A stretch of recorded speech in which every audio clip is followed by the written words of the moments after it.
देवळात मी जात नाही जाणीवपूर्वक, मानत नाही अशातला भाग नाही.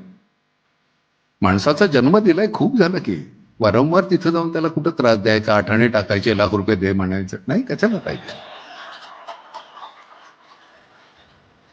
काही गरज नाही. माणूस म्हणून जो जन्माला घातलाय तो माणूस हा जन्म पूर्ण सार्थकी लावेन असं म्हणायचं, जगायचं, एक दिवस मरून जायचं. कोण अमरपट्टा घेऊन आलाय?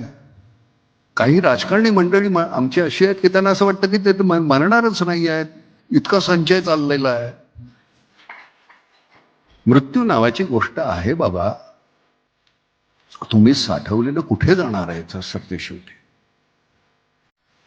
एवढंच लागतं, तेवढंच पुरेसं आहे. नेहमी मी म्हणतो की ओंजळीभर आपल्याला पुरतं, सांडण्या अगोदर देऊन टाका, नाही तर मातीत जाणार आहे.